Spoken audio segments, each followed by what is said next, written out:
Good evening, ladies and gentlemen. Hello and welcome to the first round of the 2024 season. In terms of sim racing, this is the first time we've covered anything such as being the 4 days of January thus far. Scotty Rankin on board a commentary tonight, off alongside of our producer Dan Yeaman, who is going to be talking too much tonight. Dan, you talk too much in our ears every week. Now the fans will get to hear you this week. It's good to see. Good to see. It's been, a season and a half, I think, since I last got a chance to talk to you guys live here on the V8 Veterans broadcast.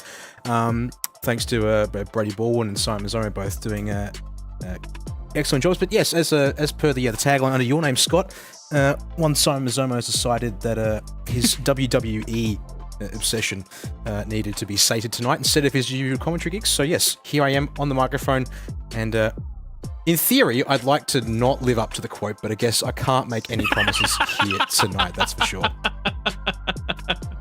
I've been walking around, I've been chatting to some of the drivers up and down the pit lane already. They're excited to be back. Everyone's just been sort of enjoying things over the last couple of weeks in a little bit of time off. I had a little bit of time off before Christmas, so to Simon Mazomo, who absolutely will tune in for probably about 5 minutes, say hello, and then bugger off. He is enjoying a night off, and he deserves one. We all deserve a night off from time to time. For everyone else, how are you all? How was Christmas? How was New Year's? And time for us to celebrate with a little bit of journeying to a small, what once was a privately owned racetrack in Japan, now is open for racing. It's a phenomenal little place, this here at Okayama. It's a short little track. It's tight. It's twisty. And it's where Dan Yeaman won a TCR race a few weeks back. Some might say that indeed. I apparently picked the strategy right and able to make it work. But indeed, home of private racing, national Japanese racing, and for 2 years, the Formula One Pacific Grand Prix existed here at the circuit. Michael Schumacher winning both times the race, the Grand Prix came to this circuit in Japan, 1994, 1995 it was, and then has since hosted mostly national categories. A short stint with the World Touring Car Championship from 2008 to 2010, but otherwise, Super Formula, Super GT, Japanese motorcycle racing, among other categories to name them here, Scott. And for the most part, the circuit's been unchanged since it was opened up in 1990. Some minor reprofiling, things such as pit entry moving back there before turn 10 instead of after turn 10 as it was originally designed, and also the addition of the motorbike chicane, which is that little sort of square shape off turn 2 Williams corner there. And it's a flowing track as well, Dan. It's got a lot of tight, twisty sections. That section through 5, 6, 7, 8, 9, 10. Really, really interesting and flowing. And this will be actually the first time that we really get to visit it in its new, redone, rescanned, reprofiled within iRacing as well. So a lot more current, a lot more modernized in terms of the visibility. And this is a track that most of our drivers everyone on iRacing will have driven on at some point because it's part of the rookie content. This is a good track for teaching you the basics. How do you pull the car up at turn 1? How do you carry speed through turn 1? How do you make sure that you're gaining lap times? It's a great track. It's a really, really good entry-level track for teaching all those necessary skills. And then as the drivers get to these sorts of levels, and that's the shots from within the circuit. You never used to be able to see some of these external to track areas. Now you can. Now the circuit feels a lot more full to life. It feels a lot more iconic, and it feels a lot more living and breathing. In terms of the racing tonight, 150 kilometers will be the distance. If you're looking to score points, you'll need to complete 31 laps of that one, of a 41 lap race. Starting fuel a little bit on the lower side tonight. I didn't manage to get down to have a quick chat to Darren Goosey. We've got our own numbers up here. Goosey said in his Fuel Goss's Corner, this is for the chubby buns, boys, you're looking at about 3.0 litres per lap. Some guys will be burning fractionally more than that. The bulk of them will be burning fractionally less than that. Look for your first maximum fuels distance to be about lap 16. Most will get to probably lap number 17. 2 compulsory pit stops, as is normally the strategy here tonight, ladies and gents. You can come in at the end of lap number 5 and make it to the end. Will some feed in at the end of lap number 2 and hope to get themselves towards the front end of the field through the strategy? And this is something that a lot of the teams were debating up and down the field, Dan.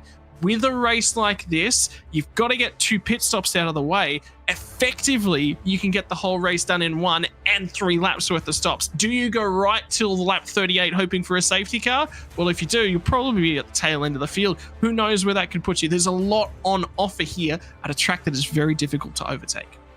Yeah, very true. Going to be curious to see how drivers handle things here tonight. Should be some opportunities, but as you say, there's going to be a lot of sections where drivers perhaps get stuck behind each other as well. So yeah, the main thing I'm thinking of is the fact that the early stop strategy, it's there for the sake of, I guess, considering it, because it's not really been used by anyone this season. Also on the fuel burn number, I looked at both the Virtual Racing School data pack and also some numbers freely available on Garage 61, namely from competitors here in Split 1 of the V8 Vets, a couple of drivers who have some of the basic information that they're uploading out of the service there. And so I would say fuel burn is maybe going to be closer to 2.95 per lap, but that's if they're in traffic and they're able to lift and coast. Crucially, I've got there in the top right of the graph under the dotted line, you've got to get the fuel burn down to around 2.9 litres a lap if you want to actually get an extra lap out of your tank of fuel tonight. So I think realistically, yeah, we're probably looking at no more than 16 laps on the opening stint, as you said. But yeah, the even stint strategy has been the strong one all season long, ever since we started really talking about fuel in depth with graphs like these. And based on my numbers in terms of the stationary time in the pit boxes, it actually comes out about a second faster than doing either the early stop or late stop strategies I prepared on this graph here. Yeah, so you were looking at lap times and data fall off as well. Something else, I did talk to Pete Baxter now. Pete's not part of the Split 1 coverage, but Pete's obviously my go-to guy in terms of a whole bunch of different things. Pete and I get on like a house on fire. What he said was that data that he was looking at was that tyres were getting cooked very, very quickly around here. A lot of loaded time on the tyre. Not a lot of time for the tyres to breathe a little bit, which is unique here. Not a lot of tracks. There's tracks with a lot of long straights. It breaks that up a little bit. You can conserve the tyre maybe a little bit. You can't really do that around Okayama. He said the tyres were burning about like 16, 17. You don't really want to go too far beyond that because they just sort of had enough. They didn't want to do any more. So don't expect for many people to go beyond that. A lot of discussions about, again, I was talking to the Old Mate and Sons crew, and they said one of them is going to have a crack at that pit lane window opens, get in, get out strategy, just to get some clear air, overtaking around here, and the effects of traffic and everything that's going on around that down. That cannot be understated. There's going to be a lot of time loss. It's going to take you probably 3 or 4 laps to get a move done if you're faster than somebody. In that time, you might be losing in the effect of 2 to 2.5 seconds trying to set up and get that overtake done. So undercutting is key tonight, and you can defend from being in front. So whoever's got pole position is going to be quite key to get that run down to the inside in turn number 1. That is going to be quite key. We're moving through our qualifying information in just a few moments as well, so we'll have all of that for you. Also have some race predictions, Dan. Get this in. This comes the way from the ERT drivers in the ERT segment. Brenton O'Brien was giving me the ERT predictions. For himself, predicted P38, so he's got high hopes for his night. He said for Dan Hall, though, expects him to qualify inside the top 10 and race. Top 5 was on the cards for him, putting a lot of pressure on his shoulders and just to rough him up a little bit, as all the drivers in every one of the teams you talk to have all got this fun sort of manner about them. They're all roughing each other up a bit, razzing each other up, making sure that there's a bit of laughing going on, as is the case for Vets. And he also said, keep an eye on Chad Vigor. Expect him to do well tonight. Top 10 on the cards for him as well. Spoke to Darren Goosey out of the Old Mate and Sons crew as well. Really, really happy. All of those guys over there said Jason Strange is knocking this one out of the park. Everyone is loving what they're seeing out of the driver of the number 14. He's gotten 2 7th places in a row. His car number is number 14. So everyone said, well, he's 7th and 7th. That's 14. He's out of luck. So a few people laughing and saying probably a DNF tonight. But it's going to be an interesting one for Jason. He thinks he'll get on a podium by the end of the season. He thinks potentially a P5 on the cards here tonight. And let's have a look at the championship standings that might tell us the picture so far. 2 rounds in the book. Round number 3 here tonight. It is Michael Taliancic leading the way from Ken Latta, which we kind of expected. And it's good to see Blake Delaney standing up there. And have a look at this. The driver who won Split 2 last time around, I believe, was actually Jason Strange. Look at how successful he's actually doing here this season. 4th in the points, 2 7th places to his name, Dan. How important is consistency? Without a doubt, in this series, just about more than any other I've covered on iRacing in the Australian New Zealand sim community, you will be brutally punished, even with one drop round to your name, for dropping out of the order. The fact of the matter is that a win is only worth 3 points. Pardon me, it's worth 4 points over P2, second place is worth 3 points over third, and third is only worth 2 points over fourth, and from then on back it's 2 points per place.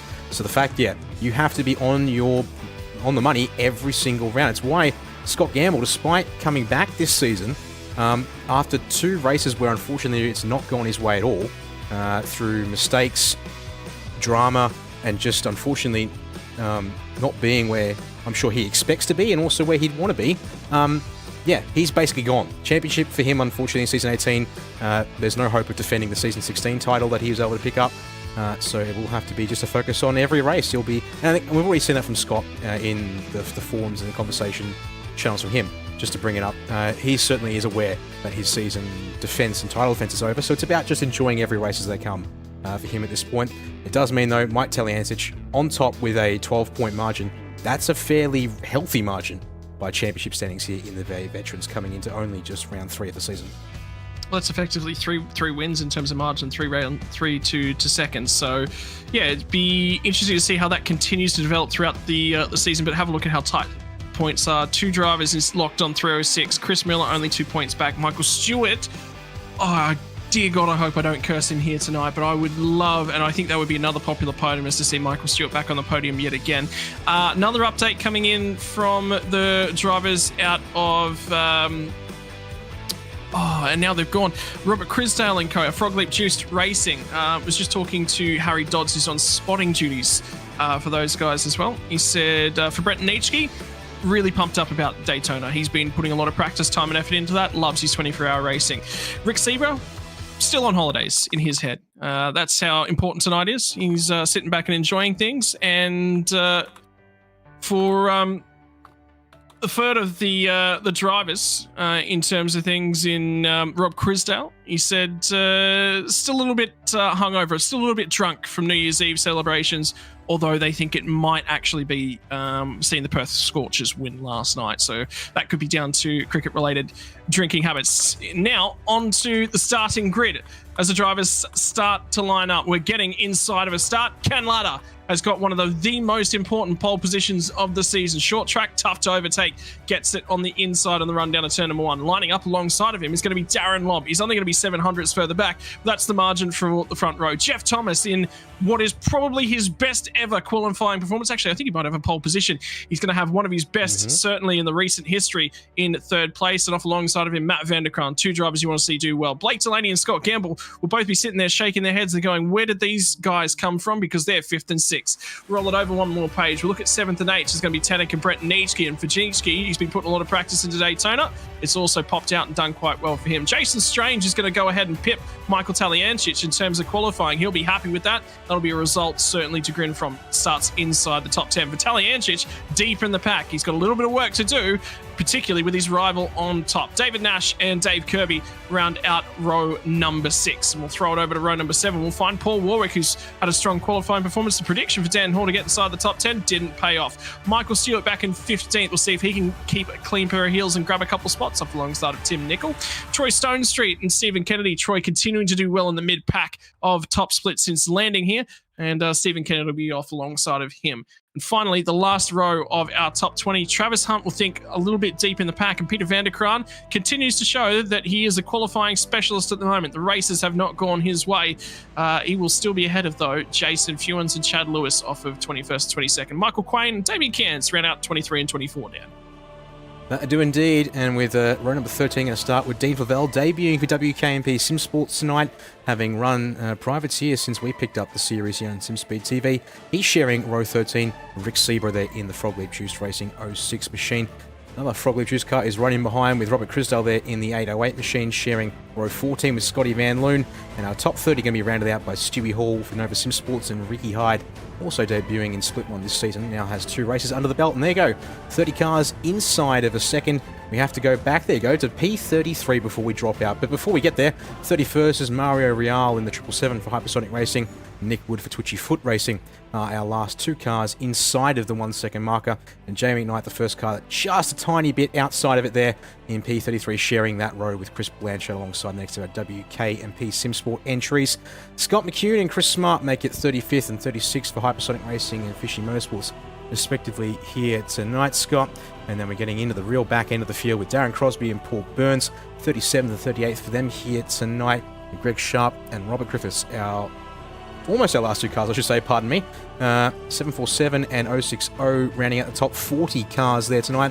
Our final driver to set a qualifying time was Brenton O'Brien in the number 26 machine. Then we should have ourselves Damien Cross at the back of the field with no qualifying time set to make us 42 starters here tonight for round 3 of the RaceKraft V8 Veterans, season number 18 from Okayama. Yeah, a couple really important points here as well as pit lane entry and talking about pit lane transition times, Dan. And this will be an interesting one that we'll debate it throughout the course of the night and how important it is as we get this overhead shot of what the middle of the track looks like. Pit lane is up there at the top of your screen, just the left-hand side of things. That's turn 1, run underneath the Logitech banner in your top right-hand corner of your screen. That's what the run looks like. That is pit straight right there.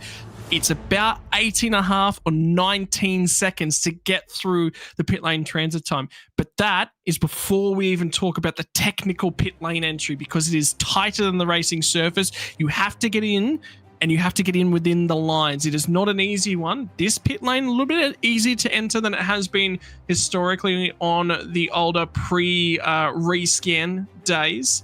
But now, I tell you what, have a look around the track. Embrace it all as a racing fan. This was a rookie racing track when you jumped on iRacing. It was one of my earliest tracks that I thoroughly enjoyed when I got on the surface. And there'll be a number of drivers up and down the field that'll be thinking back about their rookie days. We are moments away from our first race up for the V8 Veterans for 2024. And everyone's going to line up, try and get themselves on the run down to turn number 1. The reason you'll see that front row of the grid has only got 1 driver in it is although Darren Lobb is qualified, he's not eligible to race here tonight. So it'll be Ken Latta from row number 1 who's going to run down to turn number 1. And Troy Stonestreet is in the fence on the start-finish straight already. We're already in dramas with 2024. Didn't make it to turn number 1. And it's going to be the driver, the 044, who is facing in the wrong direction, heavily damaged. And there's chaos and drama through the first sector as well. Turn 2, there is cars all over the place. Gamble around. Tries to find themselves in. Scott Gamble facing in the wrong direction is going to trigger. Surely there's a safety car. Has everyone managed to get through? There's another car going back. It's just Jason Strange. No! For Jason Strange. He talked about it. Lucky 7. And this week, this round, he's run out of luck. Oh, it's been an absolute bloodbath of car after car after car. Michael Stewart started a bit lane. And yeah, good spot there indeed. Michael Stewart is a long way back as a result of all this. That's going to be a painful fight back with him. Apologies there for the position. That's not correct. As you can see, it's Ken Latta from Matt Vanderkran at the front of the field. Now, I've just seen that there. Disqualification for Darren Lobb. Missed out what that was. I mean, he has had a bit of There was fight. an incident last time out. Yeah, there was something. I talked to a few drivers tonight, and they said there was something in the works, something to do with stewards, and something that went on that meant he wasn't actually eligible to race tonight. So it's not a drama of the mistaken identity. That was absolutely intended, and there's something to be unwrapped within that one. In the meantime, though, Ken Latta, if he's going to mount a serious charge and he's going to threaten Michael Taliancic, here is his best opportunity. But do you remember last season from Laguna Seca when Taliancic was buried deep in the pack and got turned around on lap number 1 after not qualifying well? It turned out to be one of the standout drives of the season. Tonight, he started outside the top 10 with chaos in the rows ahead of him. He's managed to get through and he's found his way into 6th position. He's limiting the damage down, and that is so important. Without a doubt, yep. Only 5 seconds behind. Well, I say only 5, like that's nothing. I mean, there is the issue for him here that he obviously needs to be able to keep pushing on here if he wants to be able to go and find some more time. And again, minimise deficit to your leading drivers. You can see that actually picks up a bit of a run down the back straight, although he's got, who was that in right behind? David Nash, who's making his first start in a new paint scheme for the 911 machine. Started the season at Mag and Turbo Motorsports, but now racing under the 801 Sim Racing banner, and he's missed out on round 2, so this is the debut of his paint job here for Nash in the 911. Well, I actually got some more insight in terms of that one. It's an old partnership actually that goes back with Matthew Skulls. You wouldn't remember Matthew Skulls, and him and David Nash are good friends, and they parted ways a little bit way back. Both of them used to run under the Riot Sim Racing banner, and Nash wanted to go a different way, ended up with Bruce Tanek, and Skulls wanted to go a little bit of a different direction and go back racing with his buddy, and that is the 801 Racing organisation. So it's brand spanking new. It's just a partnership between those two guys, and have a look at the battle we've got on screen as well. Dan Hall now looking to hold off Paul Warwick and Dave Kirby. He's got 2 fish in the rear view mirror. I tell you what, they might be looking at Dan Hall's rear bumper for a while. It might be time for them to be schooled a little, shall we say, for the fish in defensive driving by Dan Hall. Perhaps so indeed, yeah. See what happens in the next little while for this one. As you said, might be tough to get moves done here because, yeah, that long loading in turn 4 means that you've got to be very delicate with the throttle on, even though you've got this long back straightaway here. You can see them all lined up pretty deep on back. That looks like Travis Hunt, yep, eyeing off a move here on Stephen Kennedy. This is for 30th lead, but no dice this time here. Bit of a repaint for the JWME Motorsport cars as well I see here tonight. They've departed from the white yellow-red scheme, and well, it's now mostly golden-red I see here on the 32 of Hunt, and I believe if you go find Jeff Thomas up in P3, you'll see much the same here for the 43 machine. Yeah, it's good to see them doing well as well, and Jeff Thomas, this is an opportunity for him to continue what have been some flash in the pan drive. I think the big thing for these guys is that they're capable, and they can see that they're capable of the finishes, and they just find themselves a little bit of bad luck sometimes. I think they're looking to try and string together some Dave Kirby-esque performances as they continue their climb through the field. Is that Dean Flavelle I was just looking at the rear bumper? No, it's not. Sorry, my apologies. Matt Vanderkraan in the new liveried car. Yep, for the Angry Birds Racing Squad. And this is another opportunity for Vanderkraan. And if we know something about Matt Vanderkraan right now, his qualifying performances are excellent. And his tyre wear and tyre conservation, his long run pace is just not quite there. And Jeff Thomas, a little bit the opposite direction, seems to come on quite strong in his tyres later on. You can see right now he changes in the layout. It used to be just a long sweeping right-hander that run out of turn number 4, outward curve and on down the back straight. Not so anymore. You've got to really tinker with and adjust that wheel. And, the driver's doing so quite well at the moment. But you really wonder and you really ask questions of what it's going to do to tyres here tonight, Dan. Yeah, it is going to be this game of how much are they working the tyres here, how much are they going to be hurting as we'll watch here. Jeff Thomas, one of our 3 drivers tonight with a Zoom feed for us to check in on, so we'll make sure to bring up this here for a bit to see how Jeff's riding. There you can see trying to get the power down, and it's a little bit of opposite lock, and unlike Matt Vanderkraan, who really tightens up the exit of turn 9 to... So pardon, that's turn 8, because that's turn 10 here, so run the math back on the corners there for you. 11 corners here at Okayama, and this is obviously at the final turn, which is aptly named last corner, I should also say here. I have to say, the Japanese are quite good at naming things very literally. Generally. Well, I mean, have a look at the rest of the corner names around the track, because you've got first corner and last corner. Yeah, look, they're not creative, but then you've got Williams, Moss, Atwood, Hairpin. Okay, Hairpin's a little bit on the... But Revolver, Piper, Red... There's some great corner names. Mike Knight Corner. So, okay, Dan. Yes, you can say they got a little bit lazy with perhaps 3 of them, but they got some great names out there for the rest. Oh, without a doubt, yeah. I mean, to be clear, yeah, I am just pointing out a couple of particulars. I was also saying things like you see at Fuji with 300R and 100R and also 130R at Suzuka. There's some very literal corner names that they like to use. The story here is that a lot of famous former British, not former, a lot of famous British ex-F1 drivers and notable sports car drivers were invited out to the opening of the circuit back in 1990. And so a lot of the corner names are named after said historic drivers. And that's where we get a lot of the names, like we get Williams, Moss, Sterling, as we just see here, Jeff Thomas almost eyeing off a run up the inside, but Vanderkraan too far ahead to make anything of it there through turn number 9. But then, yes, then mix in, of course, with a very literal last corner and first corner to bookend the front straightaway, funnily enough, as it is. Well, for now, they're all starting to settle down into their race pace. Let's talk about movers and shakers from those opening few laps. Talyancic up from 10th to 6th. Nash from 11th to 7th.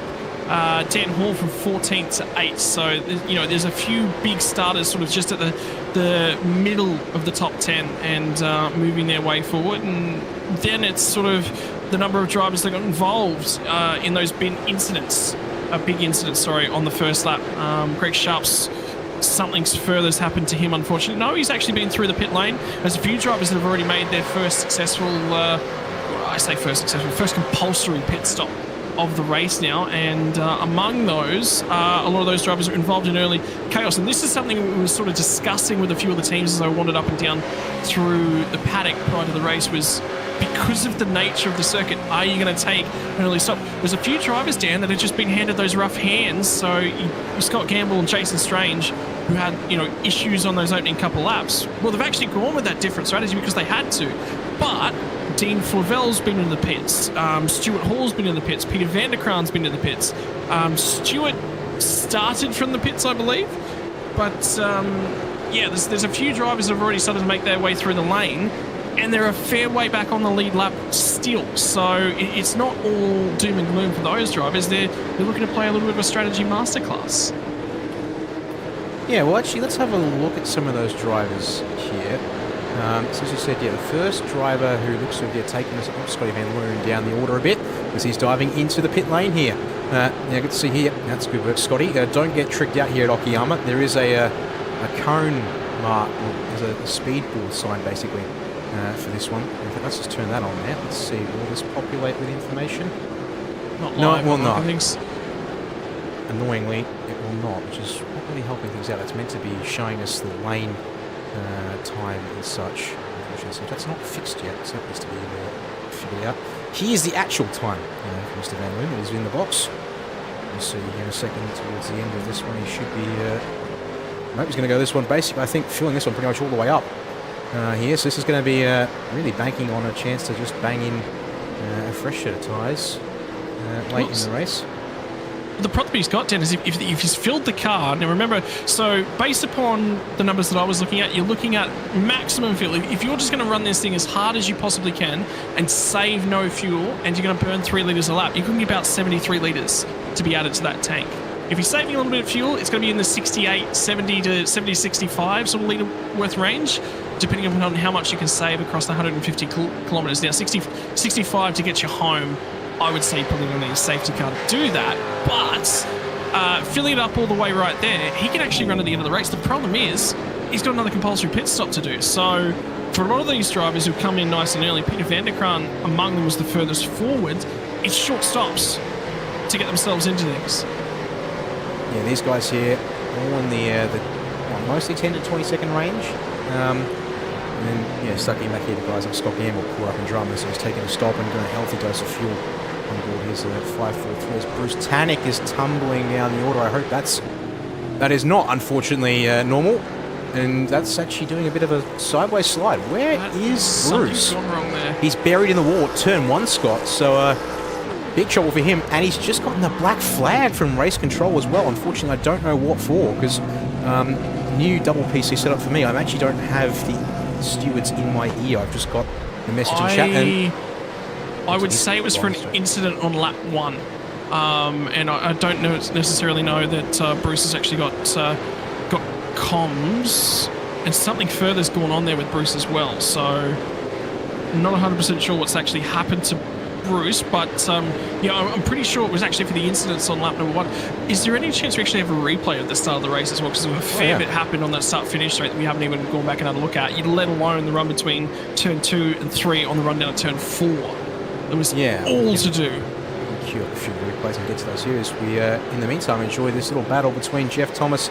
He's now got Blake Delaney trying to threaten for position number 3 on the road. Has lost the gap back to there you go, that angle in from Delaney on the brakes, trying to get the 43 unsettled on the anchors. Won't happen at turn 1 at least. So yeah, we do have a couple of moments we can pick up. Let's start, and I think the first one apparently might be Jason Strange, unfortunately. Although this happened, he had his moment mid-lap, which we caught. Let's just see here what this first one is. As we're going to the first replay of the night. This is obviously everything unfolded. It's on the outside at turn 1, becomes the inside at turn 2. You can already see that there's a big wiggle on. He's just an unfortunate victim. Does he get away with that? Surely he oh my god, he got away with that. He gets away with it because, yeah, there's Scott Gamble having his moment we caught on the screen. And that's how he ends up around again. This is the one we caught and that you mentioned. So unfortunately gets helped around at turn 4 there, it seems. Let's actually go back one last time for a catch in this one here. It was the 77. It's going to be Scott McCune. Oh no, it's the 777. 777 Mario Real on the other side there, yeah. So for I think for Jason Stone trying to leave space. Unfortunately, getting entangled there. We also had Scocco as Stone Street off in the background there. So this is what happened here. So turn 2, he's had a moment, and it's Bruce Tannick up the inside. So this is not boding well. And a good explainer is both cars around. That angle, unfortunately, not super helpful, and that blimp angle a bit too high up. You know what? We'll deploy use of the cheat drone. And then, second helping from Bruce Tannick there at turn 3. Something's going on there from Tannick. So obviously that's just a racing. Is something, that's just part and parcel of racing. But what's further gone on here? Was he expecting him to go elsewhere? That's weird. All right, we'll carry on with things and consider. I reckon Bruce is not considering how wide he is with the number of drivers, and may not have completely known that there was a driver to his right at that point in time, because Gamble's in his blind spot for a very, very long time, basically up until they make contact there. Anyway, such is life, and we move on with things. In the meantime, Gamble is on the recovery effort, and let's start to talk a little bit about pit lane strategy, because we have had a few more come in. Michael Quain and Damien Cairns are the next 2 cars up the road for Scott Gamble. And Damien Cairns, Michael Quain have just pit, so Cairns come in at the end of lap 8 and come out on the start of lap 9, so it was the previous lap. Quain's just been in and out of the pit lane this current lap. And the new livery for Damien Cairns post-Christmas as well. A little bit of a change-up. He's gone for the green and white. Now he's in the orange and black. Not a bad-looking car whatsoever. It was good to see him continue to get results over the last couple of seasons, and hopefully we'll see the 88 back in podium contention again at some point throughout this season. There was actually a few guys I was talking to tonight that said, look, there'll probably be a podium in the offering if you can stay trouble-free, and I think everyone had that sort of listed off on their plate. Dan, when they come to Okayama, probably should be asking you about that, shouldn't it? I don't know. Maybe you should. Maybe you shouldn't. I make no guarantees to that effect. As we've got Rick Sebra and Chad Lewis in the lane next of our takers to the box for their first compulsory stop of the night. Only 16 seconds, so it's about what you can run the math. You can do 2.3 litres, 2.3 per second in your head. That should give you a rough estimation. So we say call that one 35, 36, as Michael Quain's going to be able to maybe hook it around the outside through turn 1. And I think he'll just have it here because he'll have the inside for turn 2, which will be able to secure that one. Unless Sebro confident in the 06 machine. Yep, he will stay confident around the outside of turn 2. Never mind. He'll now claim that place away from the 57 Michael Quain as we finally get up to the hairpin here at turn 4. Sebra's going to be on fresh tyres as well. So, and for Rick Sebra, it's going to be. I reckon he's added 40 litres to that car. It's right on about that number. So I reckon that's the number that he was targeting to get into that car. And for Rick Sebra, now the opportunity's there. We'll be able to see whether or not he's going to be able to make something happen out of it. And he's going to be one of the leader drivers to have taken that pit stop at this point in time. Looking in terms of where they're popped out. So 31st on the road at the moment for Sebra. And Michael Stewart actually leads the way, although I think he started from pit lane, so I don't think his pit stop will actually count. He's counting on my timing as having done a pit stop, but that was from the start of the race. Is Peter Vanderkraan is the leader of the drivers who have done their first pit stop already. And his most recent time by was a 1:30.259. And unfortunately for him, the drivers in behind, Stuart Hall's not really making so much ground. Crisdale's into the pits at this point in time. Nick Wood is into the lane. So we've hit lap 12. Everyone's looking to say to split it up about, even thirds. Lap 13, lap 14 was the discussion point up and down pit lane about when you wanted to come in. 13, 27, 41 was the way to get to the end of the race that was being discussed. And at the moment, Vanderkran's doing a phenomenal job. He's 2.6 seconds ahead of Stuart Hall, and both of those guys were mired in the middle of traffic. So for Vanderkran, started 20th, currently sits 25th, and you won't be too upset with that one, Dan. That's pretty reasonable. It is. So you get confirmation there on your screen for a second, Michael Stewart. Unfortunately, it's saying he's second. I can confirm that's definitely not the case. Michael Stewart's currently sitting 24th on track, and because he started from the pits, about 3 seconds on my timing tower to actually get going, but according to the overlays here, it does register as a stop for you guys on screen here. So, last car there to have stayed out on track, indeed Peter Vanderkran. First car to have come in to the pits, and just also put up on screen as well your confirmation that, unfortunately for Darren Lobb and Bruce Tannick, they both have been disqualified from tonight's race. They're fearing a possibility, a combination of the incident and with Scott Gamble, the double incident on lap 1, as well as towing in our commission, may have been a combination of factors there for Tannick and for Darren Lobb.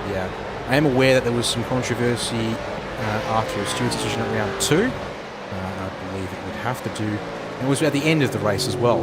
Last lap, last corner, fight for a spot on the podium issue. Unfortunately, seems to have whirled over beyond the racetrack to the Stewart's box, and perhaps beyond there as well.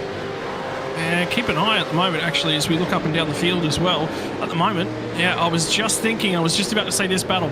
Blake Delaney is starting to really crawl all over the rear bumper of Matt Vanderkran, and I wonder, Vanderkran's going to go. He's going to blink first, because the problem he's got is if he gets undercut by Delaney, he's in trouble. Now, the problem that Ken Ladder's got is that Matt Vanderkran's close enough. 1 lap is okay. 2 laps he'll be at risk. So let's have a look at the lap times. It was a 30.1 at the end of lap number 12 for Matt Vanderkran. So that was reasonably on pace in terms of lap time. Let's have a look at Ken Ladder.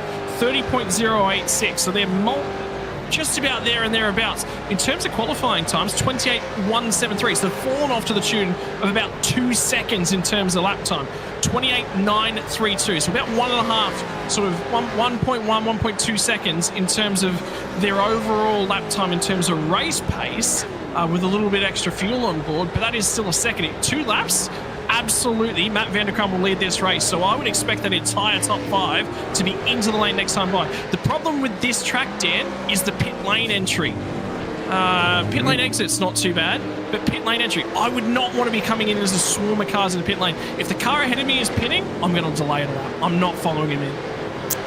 The thing is, though, of course, with this car, the tyres are so beneficial to have underneath you here. So can you afford to hang on for another lap on old tyres compared to new? In fact, let me actually bring up the gap between Matt Vanderkran and our race leader currently, and we'll go with that just to show you how things have worked out. So there you go, 43.6 seconds, and we add in the pit stop time, so 21 seconds lost stopping in his box. And for Vanderkran, he would have been about, actually I can have a look at it here. No, because I can't, the timeline's after the pits. Dan Hall, by the way, Dan Hall was in behind him. Think about where these guys were on that previous lap. Dan Hall was a mile back. He's taken a lot of fuel as Matt Vanderkran at this point in time. Travis Hunt's actually caught a long way up. Travis Hunt had a 5-second-ish shorter pit stop over Matt Vanderkran. So all of a sudden, he's found a bunch of time and short stop. Vanderkran's taken a boatload of fuel. And I was talking, and this was one of the other things, I was sort of talking to a bunch of different guys. Michael Stewart's going to peel out of this one and dive into the pit lane as well. So he's going to dive down in there and get his stop done. And so he's not a part of the queue. Everyone's diving to the pit lane. It is becoming bedlam down in that lane at this point in time. Where does Vanderkran resurface? Well, Jeff Thomas and Brenton Nitschke are both got a mile through on him at this point in time. That pit stop from Vanderkran, he's going to have a splash to do later. But I think he's in trouble because he cleared Jeff Thomas and he bolted down the road on him in terms of things. And Jeff Thomas as well was starting to fall back. Blake Delaney got by him before that pit stop as well. And now all of a sudden, Jeff Thomas has gone with the shorter stop and he's popped back out ahead. So this is going to be an interesting one to keep half an eye on. How good is this drive from Brenton Nitschke as well? Back inside the top 10, back in terms of form and coming back at things. Ladder is now going to file down into the pit lane. Does Blake Delaney follow him in? He does not. So the battle out on track is starting to really heat up and there's some strategy involved. Paul Warwick is going to come in. Warwick's gone deep at the second last corner on the way into the pit lane. Where does McKnight go? McKnight's the next driver on the road who needs to pit. McKnight is going to kick on for another lap.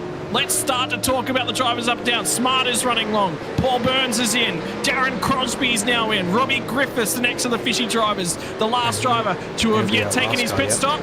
Yeah, so he's going to dive down into the lane as well. So for the drivers who are yet to take their stop, there's going to be a few and far between each and all of them. It's Delaney from McKnight from Smart is basically our top three at this point in time. Everyone else has come to the attention of their pit crew. Keep your eyes on Jeff Thomas. Where does he resurface? Does Jeff Thomas gets the lead of the race? That short pit stop, he's just gone sailing by. That's Ken Ladder in the background. It's going to be new effective race leader, but if he does that to the tyres, it's not going to be for very long. That is a bold move there, and another wiggle at turn 2 as well. Oh, careful there, Jeff. As you said, you do not want to be abusing the tyres too much at this point in the race, as that will certainly make your life a right bit hard. So you can see there, that 4 seconds the difference on fuel. Another one. The gap would have been about 5 or 6 seconds. So that actually looks to have been a net positive for Jeff Thomas by a couple of seconds, I think, compared to where he was before the pit stop cycle kicked off. As you can see here, this is going to be a lot of work, and Ken Ladder already on the gearbox. So they're threatening to get past it pretty quickly here, I would suspect. Delaney's going very long. You know what happened, actually, was that Blake Delaney was very, very quick. He was starting to catch on. He was right on the rear gearbox of Matt Vanderkraan at the end of that first stint.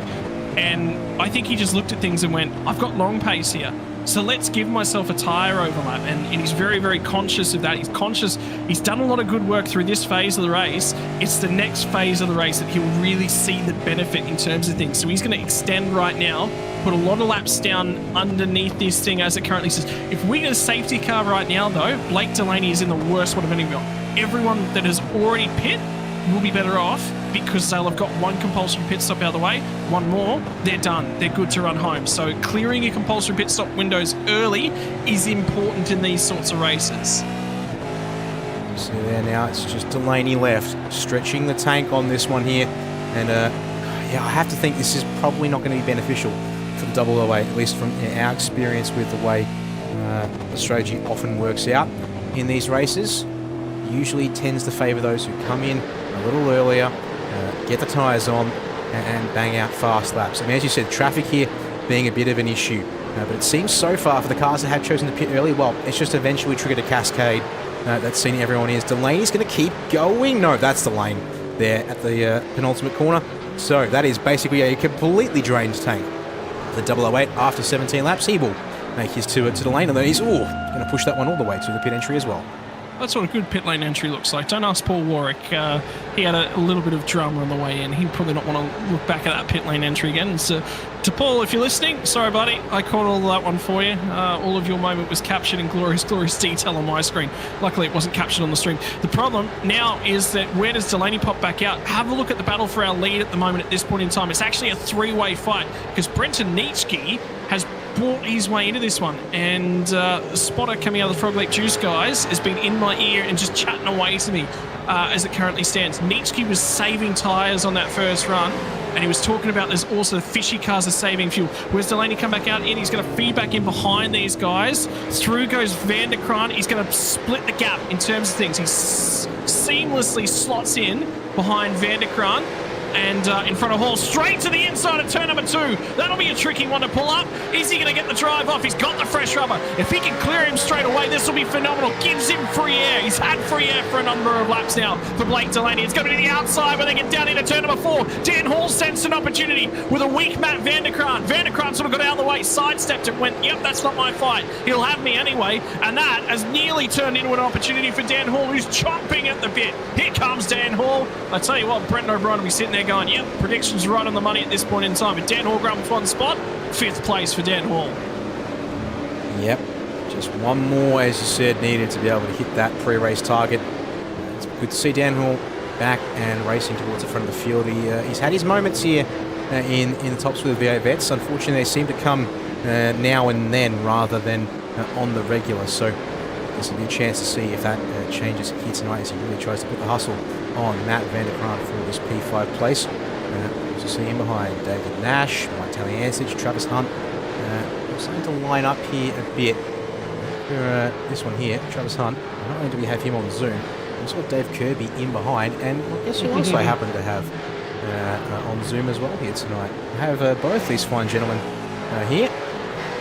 Let's see if we can bring them up. Yes, we can. So I think it's our first time for the season in a long time to get this working properly. That's right, he's in the Mustang, is Travis. I want that camera there, because I want to do that.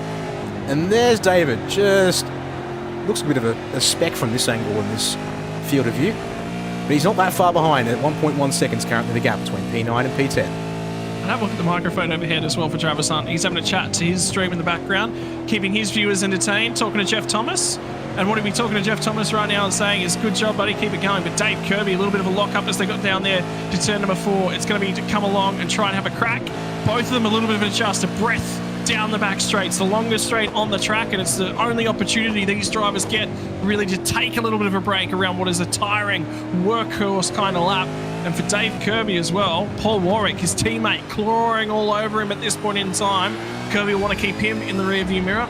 It's a good thing they don't share booms in this sim racing stuff, because otherwise Kirby would not be impressed to see a teammate go by him. In the meantime, though, change the race lead, which we kind of expected. Ken Ladder's come back out with that fresh rubber and has grabbed the race lead yet again. But for Jeff Thomas, this is a key part of this racing strategy and this race battle at this point in time, because at the moment he does sit in P2 and Blake Delaney is on the move. And talking in terms of pit stop times between the drivers, Delaney was about a second quicker from end to end through the lane over Matt van der Kraan at this point in time, ladies and gents. So in terms of strategy, the drivers that have done long stops at this point in time, Ken Latter, Blake Delaney, Matt van der Kraan has done the longest of the lot inside the top 5, and then David Nash back in 7th was another driver that was 40 seconds or longer transition time throughout the pit lane. Other than that, it's all been basically short stops. Michael Taliancic actually has done the longest stop out of everyone, sits in P8 at this point in time. So the race will come back to those guys. Just about everyone else, 36, 37, 38 seconds. And this is the overtake for the lead we're sort of keeping an eye on. Ladder came out behind Jeff Thomas, and it took him a near lap to get the job done. Gets to the inside of the run to turn number 1, and just got the braking performance when he gets down there on the fresher rubber. You'll clear him when he gets out the other side. And not quite done when they get to turn number 2. But he swoops in nice and comfortably. That's how the race lead changed hands. Back there at the end of lap 17, start of lap 18. As Blake Delaney took the 008 Fishing Sports Machine to the lane for his necessary fuel as well. So that's how that all played out there. As we go back to David Kirby with the return to live pitches. And yeah, still got, as you said, Paul Warwick chasing him here. And also impressive to see here. This isn't done yet, Scott. And I thought maybe with the pace Ken showed when he got going on his tyres that he'd start maybe skipping away. Jeff Thomas has got some fight back, it seems, once he's tucked up under the rear wing of the 269 machine. So despite the squirms and the trouble for Jeff, well, not necessarily trouble, but it felt like he looked like he was vulnerable. Got a handle back on things perhaps here at this point in the stint. Yeah, but I get the feeling on this next stop he's going to be one of the first to the lane, because he'll ail at the back end of this one. And remember, we were talking, like you said, Nitschke is saving tyres, saving fuel in behind these guys.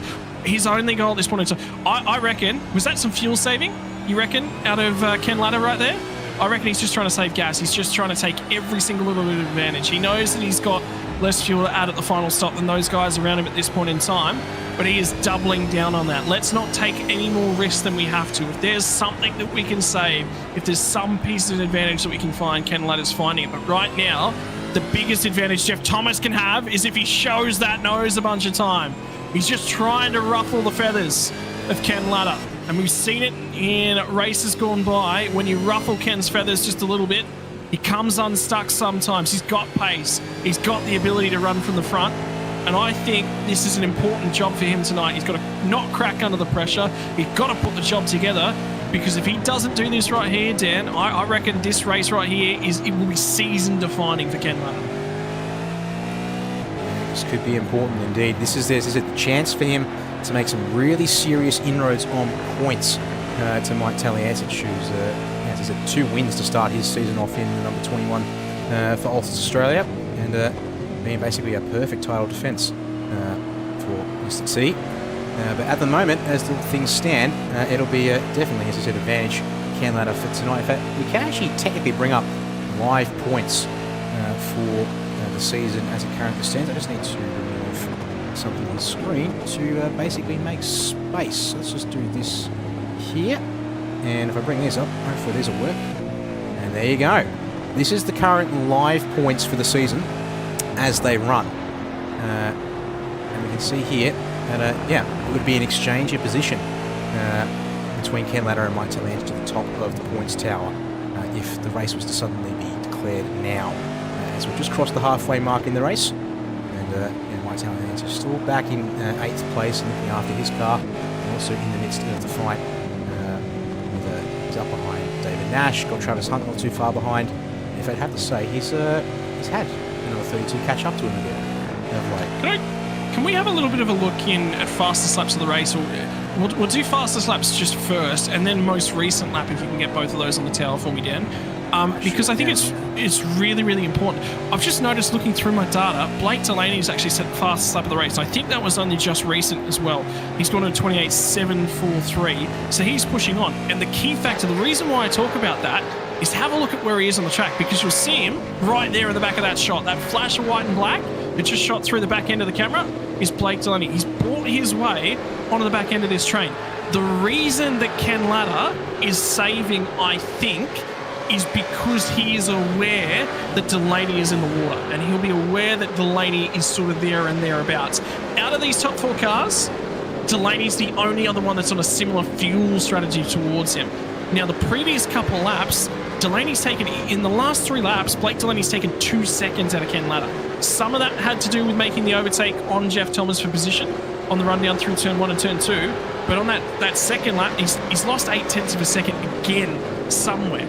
So I get the feeling Ladder was trying to save some fuel, like he was half a litre short on making an extra lap in terms of this stop, and he just wanted to confirm that fuel so that he didn't have to add it at the back end of the race. He might have cleared that, or alternatively, he's taken a look up at his timing and gone, Delaney's coming. I don't have a choice. I just start the pressure back on again. Yeah, and just a reminder, this is how the pit strategy has worked out so far. In fact, for the most part, it's pretty condensed. Lap 14 for Jeff Thomas and Brendan Nitschke. Unfortunately, I can't show... Yes, yeah, indeed, getting awfully close to the back end of Nitschke here in turn 1. So, double weight of Blake Delaney looking to perhaps get back on that podium in a moment's time and hustle after our top 2, as this top 4 is our breakaway here. 1.7, 1.8 seconds covering them at the moment. In fact, I'll actually switch to last lap on the tower whilst we're looking here at the strategy, was the laps since they last pitted and how they've been going since. So yeah, a couple of laps advantage for Delaney, and it looks like it's starting to pay off here because there go defensive from Nitschke. It's going to have to be the outside down towards the hairpin here for the nope, inside, he's got it. He's already made the defensive move, and Nitschke made that defensive move early and then went, okay, now I want to be back on the left-hand side of the road. Well, now you can't move back to the right, so Delaney sort of had him in 2 minds about that. If Nitschke just continued to cover the inside, he'd still be ahead, still be sitting P3 at this point in time.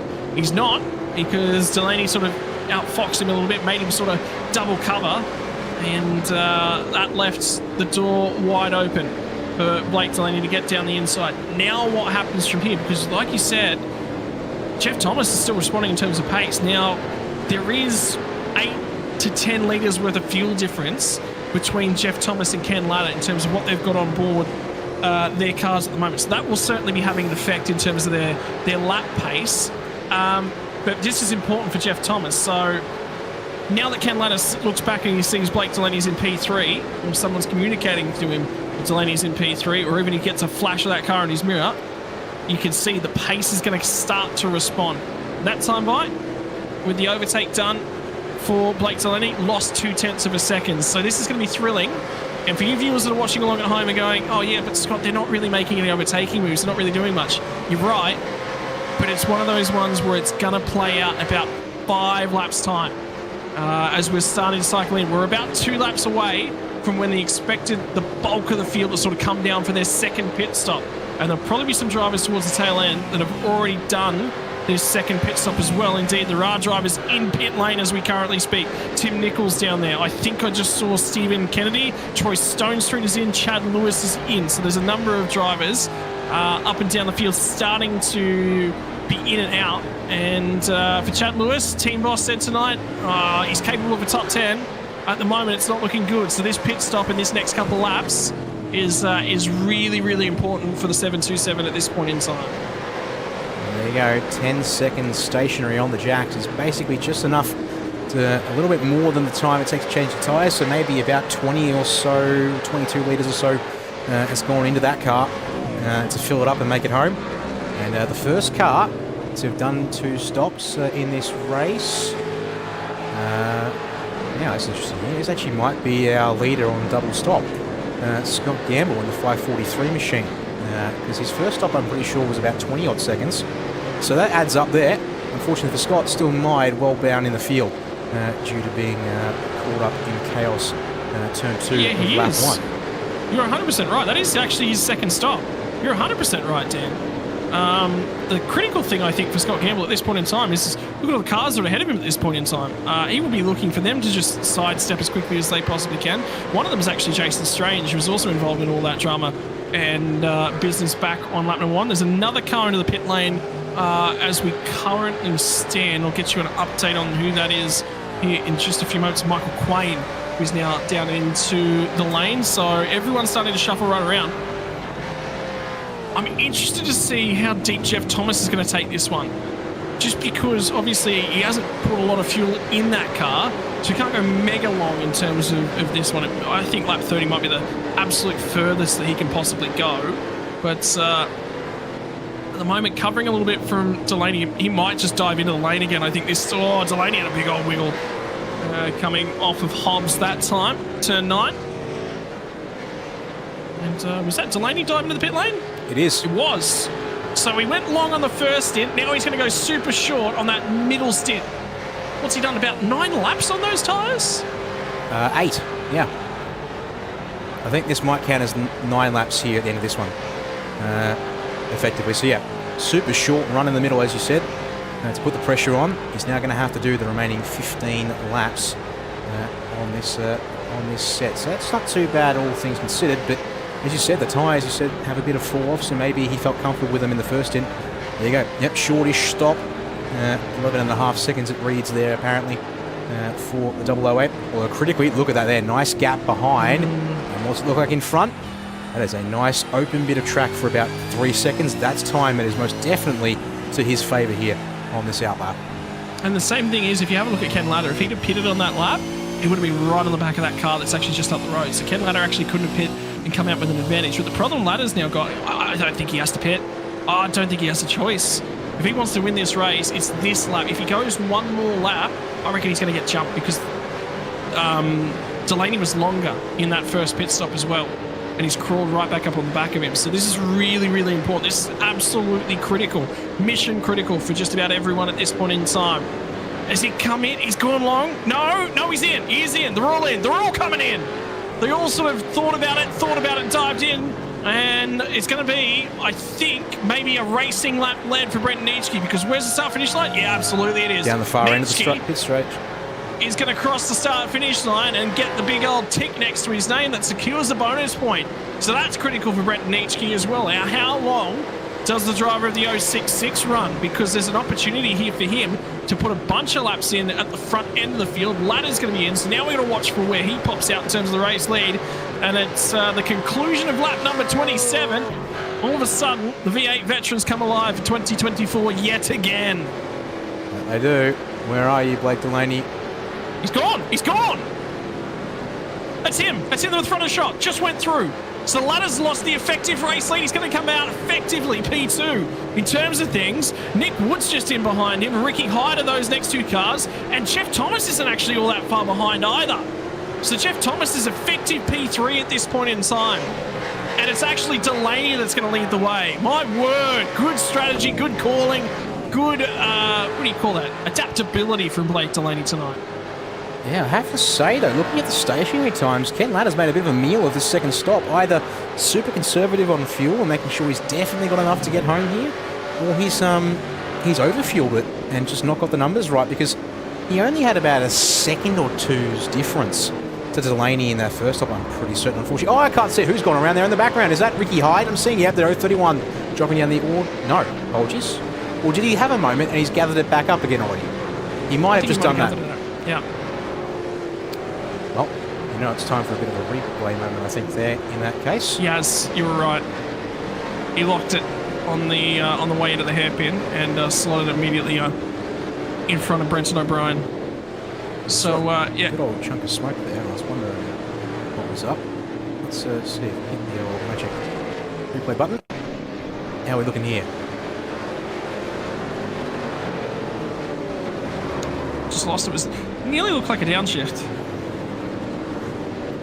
Anyway, pit stops are coming in quick and fast at this point in time. Nash is in. Fewens is in. I think I saw Paul Burns in the lane. I did see Paul Burns in the lane at this point in time.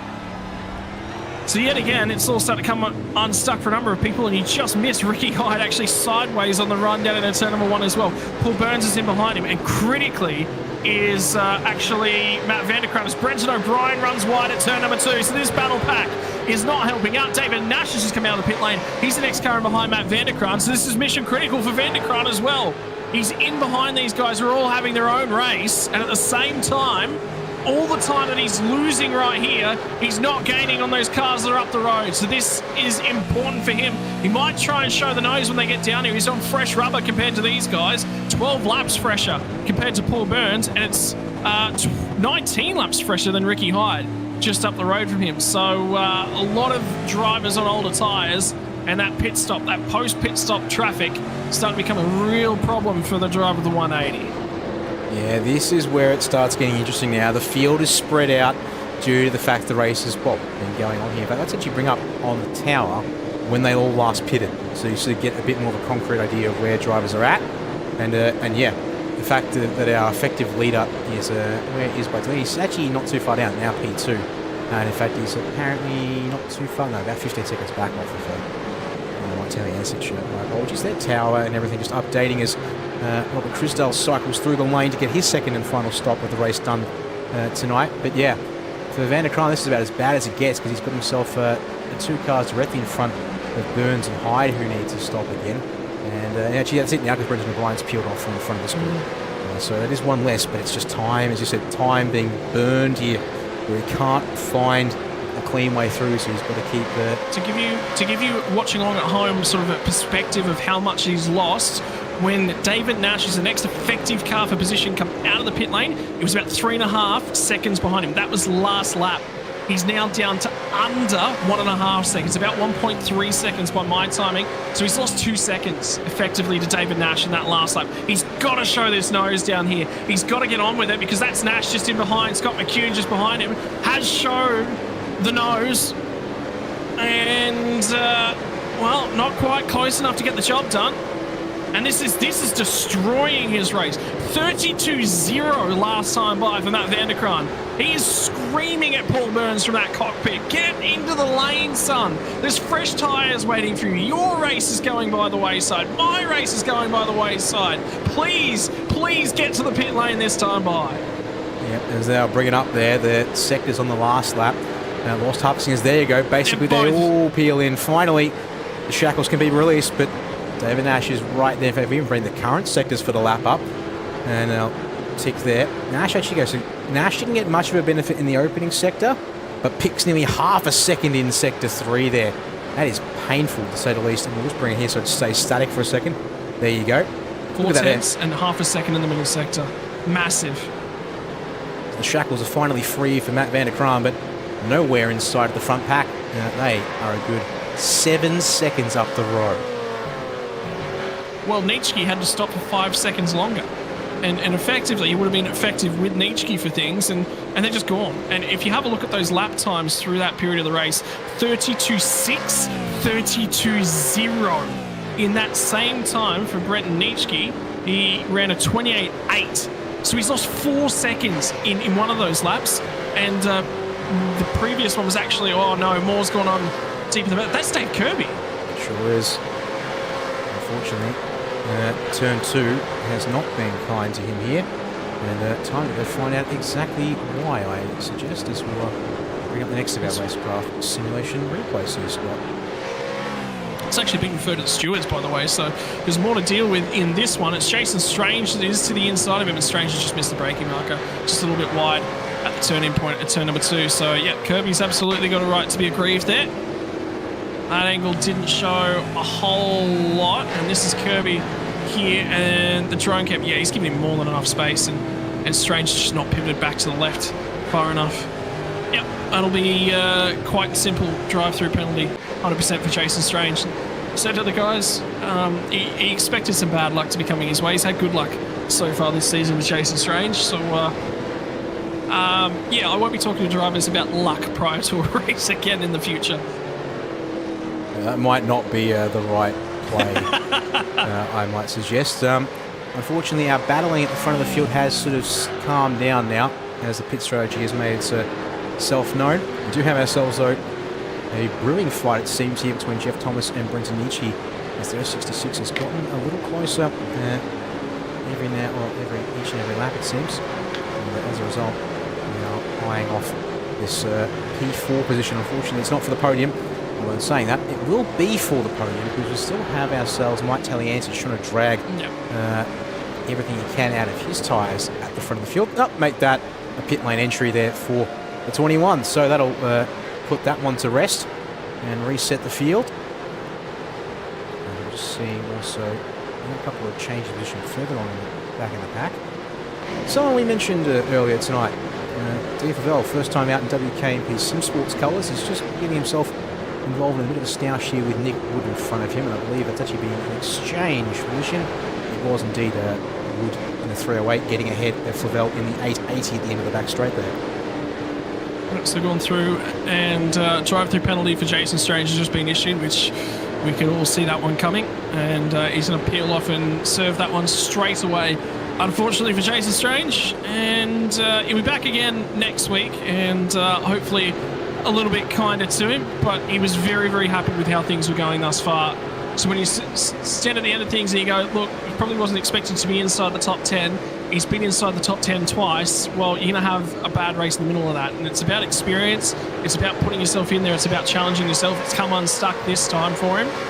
But he will be back and he will be charging again next time out. We look deeper in terms of the pack. We're looking at one of the Frog Leap Juice racing cars, which was Nietzsche. This is his teammate Robert Crisdale in a battle with Chris Smart at this point in time.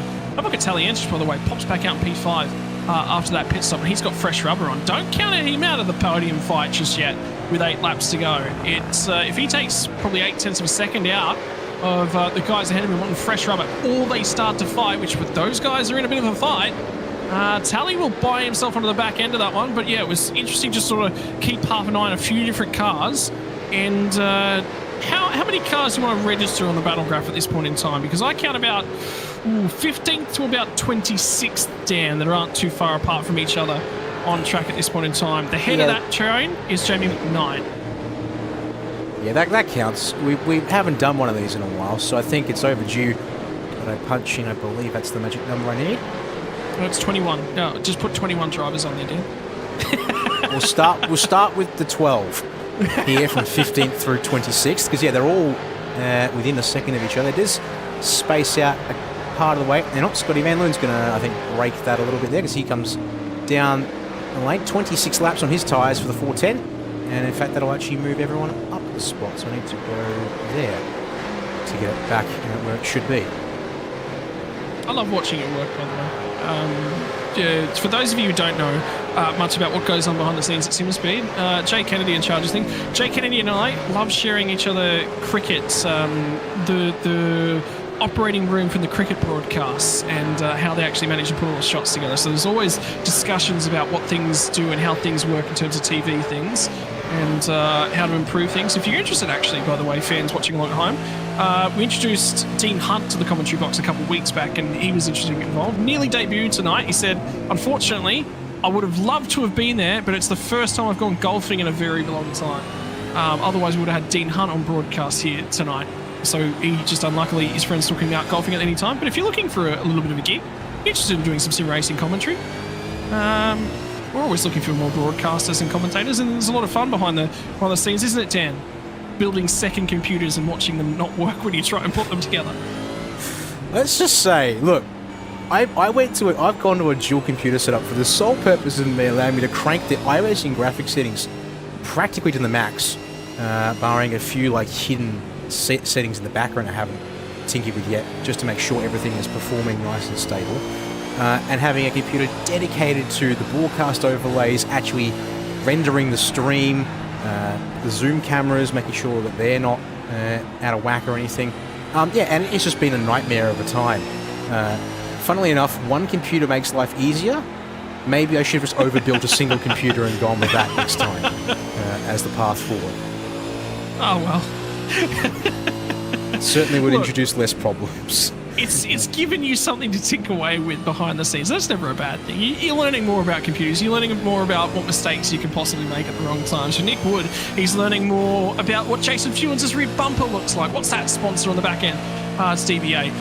There's a bar down the back end of things. There's Fewens on the rear wing. Now Nick Wood is going to range up on the outside of Fewens. Not necessarily a hole opening up there, but for Nick Wood, he is starting to get onto the rear bumper right now. And for these guys battling over P20 as it currently stands on track, to get inside that P20 for Nick Wood is quite important. Rick Sieber is not too far off the back end of this one as well. Let alone, this gives these guys access to the drivers who are up ahead of them. Peter Vanderkraan, after that earlier stop, he's on really aged tyres, runs it wide as they get down to Redmond Corner at turn number 8, tips it in at 9, and Vanderkraan is struggling. He's crawling around. He's had these tyres on since lap number 27, but right now they are feeling second. They feel like they might have done 50,000 kilometers, let alone the 60 or so they'll have to do by the time they get to race end. There we go, building up speed now. Short gearing here at Okayama, as you might expect, given that the straights aren't super long. But you can see here, different lines through turn one. There you go, Fewens really strong through the mid-corner and exit, getting the power on earlier than Vanderkraan, who we continue to run on board with. You can see Jason trying to open up the corner a bit more there at turn 2, but it doesn't work. He ends up off the camber for a little too long, and as a result just gets hung out practically to dry for a while, waiting for the car to grip up in the middle of the corners. Nicol! It was Tim Nicol who pitched a huge break on the run down into turn number 4. Now all of a sudden it's going to become an exciting race for these guys because Nicol's making mistakes. Vanderkraan's struggling on those tyres at this point in time. Not Matt Vanderkraan, no. He's up at the top end of town. It's Peter Vanderkraan who's under a little bit of assault. Fewens closes in on the rear bumper of him. Nick Wood is in behind. And all of a sudden Sieber is starting to creep in on these guys. It might be for P number 18, but try telling these guys it's not for a race win. Yeah, no, these guys are going to fight for every single spot they can get their hands on, and credit to them for it. And coming into this late end of the race, just going to be 5. Well, it's already 5 to go for our leaders who have crossed the line at this stage for these guys here. They're coming to 5 laps to go once they get down the front straightaway on this occasion. What's also worth noting is that things are getting a little interesting up the front of the field, I think. I don't remember the gap being 1.2 seconds for the race lead, but lo and behold, here it is. Let's have a look at lap times of sort of the last sort of couple of laps. 29.4s, 29.3, sort of 29 high 3, 29 low 4. The last sort of 5 laps for Ken Latta. And in terms of Blake Delaney, 29.7, 29.6, 29.8, 29.6. So you're right, Delaney's underfilled this thing. He's saving just a little bit in behind these guys as well. Huge moment now for Brent Nitschke. He is going hammer and tong against Jeff Thomas at this point in time. Both of these guys would love to stamp a podium in their name early in the season. Get that out of the way and then they can focus. They can go, yes, things are going to plan. But if this keeps up, Mike Taliancic is willing the battle into existence. Matt Vanderkraan's in the offering as well, should anything else happen to these guys. And then you've got those huge stoushes deep in the field. 8th and 9th are on for a little bit of fun as well. It's Travis Hunt and Dan Hall.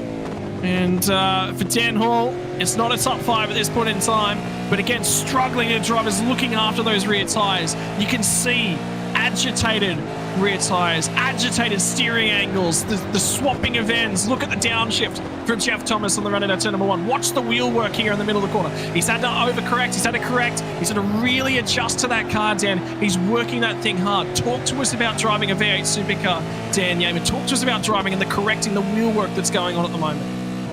it is absolute precision that this car requires. It's been a while since I've driven one competitively. In fact, the only real competitive nature I've driven this car in was for V8 Sculpt's endurance rounds. I actually played co-driver a couple of years back.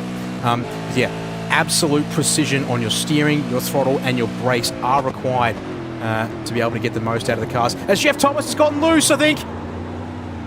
You get out the other side. He has managed to get out the other side. He's still sliding it around. He was struggling on this thing when he first crawled out of the pit lane at the end of that first stint. And then into the second stint, it's continued. And now Brett Nitschke, he's got one hand on it. And for Jeff Thomas, there are some lit up rear tyres. They're smoking. They're screaming for air. They're absolutely overworked to perfection, or overcooked beyond belief. And now Michael Taliancic is going to keep buying in. It was another lockup as they got down into the hairpin and around the outside as he lit it up on the acceleration zone, but Nitschke comes out the other side with it. And for the driver of the 066, it was opportunity presented itself, and he had to be there and in the offing when that mistake finally came. Great job by both involved.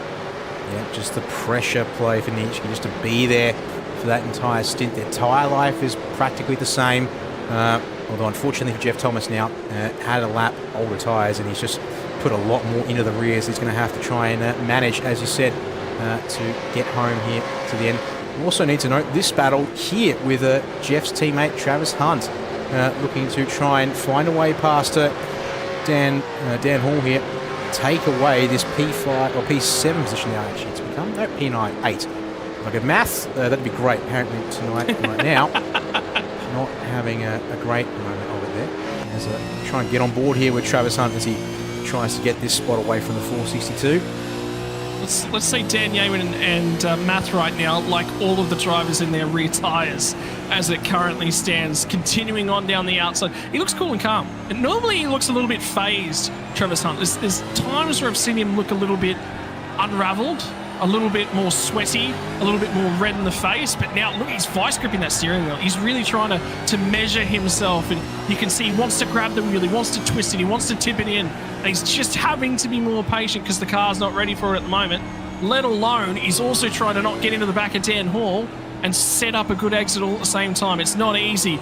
As the drivers come past the start-finish line one more time, there's going to be 3 laps left in terms of this one. Actually, 2 laps left when they get back and past the start-finish line, because we're quickly running out of time. Ken Latta, the resurgence and the closing rate back to Blake Delaney is now stopped and stalled out, but it's that battle for third spot. Nitschke's gone by a second. Taliancic is 1.8 back off of the rear bumper for 4th place at the moment for Jeff Thomas, so it looks like he might be able to get home. So this is the biggest battle inside the top 10. It's for 8th spot. They're squabbling over it. They're squabbling over it. And how good's the drive, by the way? Have a look at who's just crept his way into the top 10 just quietly in the background. It's Scott Gamble. He's had to pass a lot of cars tonight. He's done it for Travis Hunt. He tried to get down the inside. He's had a couple goes at trying to line that car up. There was half an opportunity. Dan Hall didn't leave the door open, but he didn't also cover it fully at the same time. And that's allowed Travis Hunt to get a little bit of a look down the inside. When they get down here now to the hairpin, 2 laps left to go. Well, it's more like 1.5. Another big opportunity has fallen away from these guys. And now Scott Gamble, if they squabble on this final lap, Gamble is going to be in and amongst it. The final lap of the race is going to be started here in just a few moments for race leader Blake Delaney at the moment. He's put on a clinic in terms of fuel. He's put on a clinic in terms of pace, and he's come from out of nowhere as the driver of the 008 was not necessarily in contention after the end of qualifying, but he will cross that start-finish line to start the final lap of the race with the number 1 next to his name. The problem he's got now is, has he got enough juice to get back there? There's one thing I know about Blake Delaney. He would have planned and prepared it, and every drop of juice has been accounted for. Dan? Yeah, I mean, you'd hope in his case, yeah. We have seen drivers run out of fuel. I mean, to be clear, yeah, in saying that, fuel calculators in theory should have all the information at Blake's fingertips. And yeah, he's been knocking on the door of a race win this season so far. A couple of times when he was able to get out and race in season 17 at the end of last year as well. And he just needs to get this final half a lap done, check all the boxes for that one here. As into the hairpin for the last time, plenty of a gap back to Ken Latta. It has come down a couple of tenths. So it may be a case of he'll just roll it through here. What have you got for me? Keep an eye on Gamble as well, because Gamble, all of a sudden, Dan Hall's found something. I wonder whether or not Travis Hunt might be just he's had to save some fuel because he's fallen a long way off, or there's been a mistake off the rear bumper of Dan Hall. And yeah, he's out of fuel. He's 100% low in terms of the tank. Hall's going to lock up ahead of these guys as well. So Gamble gets down the inside, makes it P number 9 after not facing the right direction on lap number 1. He'll take this one. Contact with Bruce Tannock has sort of cost him a lot of time and a lot of opportunity. He's managed to poke his nose out the other side. Travis Hunt hasn't managed to fuel to perfection, but the furthest he can fall, provided he makes the line, is 10th. He's chugging as Blake Delaney's going to cross the start-finish line and win things. Travis Hunt's out of fuel. Travis Hunt's out of fuel. And he's at turn 9 at this point in time. He's got 8 seconds back. It's a run down the hill. He's not going to make it. He's absolutely not going to make it. He's going to go full clutch now, and yeah, pray that maybe there's enough downhill here in turns 10, 11, although he's got to get off the apex as well. He's out. He won't make it. There's no way that car makes the finish line. So we're just talking about how important it was for fuel. Travis Hunt got so worked up in that battle with Dan Hall for 8th spot. He's given up P9. He's given up everything. He won't make it back to the start-finish line. The driver who's going to be the beneficiary out of all of that is Christian Smart. Escalates himself in a P10 on the final lap of the race. They fight it out down at the start-finish straight. And that battle pack that we were looking at, Fewens gets home in 18th. Peter Vanderkraan does still manage to hang on to 17th spot. He was struggling in terms of tyres, so that is a phenomenal drive for Peter Vanderkraan. Nick Wood will finish in 19th. Sieber rounds us out in 20. He won't make it home for Travis Hunt, unfortunately. He is parked on the left-hand side at the second to last corner, and he's underdone the juice. He got wrapped up in the battle, and he's frustrated. He doesn't show a lot of emotion, to be fair. You got to look for the subtle little bits and pieces. You can see it's the grimace, the downturn at the edges of the mouth for Travis Hunt, and he won't make the finish line. And I think you can see from the grin on his ears, he knows what he's done. He knows he's wrapped up in that battle. Yep, there it is. There's the emotion. That's what I was waiting for from Travis Hunt. And indeed, unfortunately, that is going to put paid to the end of his race for tonight. And it means that we can now head to our race results for round 3 of the RaceKraft V8 Veterans season number 18 here. And it will be Blake Delaney from Ken Lanner for Fishy Motorsports 1 and 2. Just 3/4 of a second in it there at the top end of town. A healthy margin back to Brendan Ishii to round out the podium with the 066. I believe Brendan has one to his name overall, but first time for the season at the very least there for him. Jeff Thomas certainly put up a strong fight, but unfortunately fading back to 4th place a bit there towards the end. Mike Taliantich, a good night given he had to come forward from P10. Be able to make it to P5 here tonight. Matt Vanderkraan from 4th will end up in 6th place, able to hold off David Nash right at the end of things there in P number 7. In behind them, it was Dan Hall and Scott Gamble who were able to make it home on fuel there for 8th and 9th. And as you said, Christian Smart going to get home and take the last place in the top 10 to round things out here tonight. Oh, you just got to feel for Travis Hunt. I feel horrid for him because there was an opportunity at Monza last year before something happened to him, unfortunately. Robert Crisdale pops home in P number 11. Jamie Knight for 12th. Cairns gets home in 13th.